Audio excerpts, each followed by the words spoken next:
Untuk mencegah berbagai penyakit terutama penyakit menular pada hewan berkaki empat, Dinas Perikanan dan Peternakan Kabupaten Oku Timur melakukan upaya pencegahan dengan cara membagikan multivitamin dan disinfektan. Jagat maya dihebohkan dengan fenomena yang terjadi di kabupaten tetangga yang menyebutkan banyaknya kerbau mati secara tiba-tiba. Dugaan sementara hal tersebut terjadi lantaran kerbau-kerbau tersebut terjangkit penyakit yang kemungkinan penyakit menular.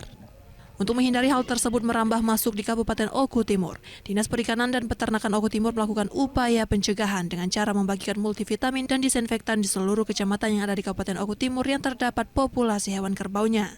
Menurut Kabid Peternakan Kabupaten Oku Timur, populasi kerbau di Oku Timur tersebar di sejumlah daerah.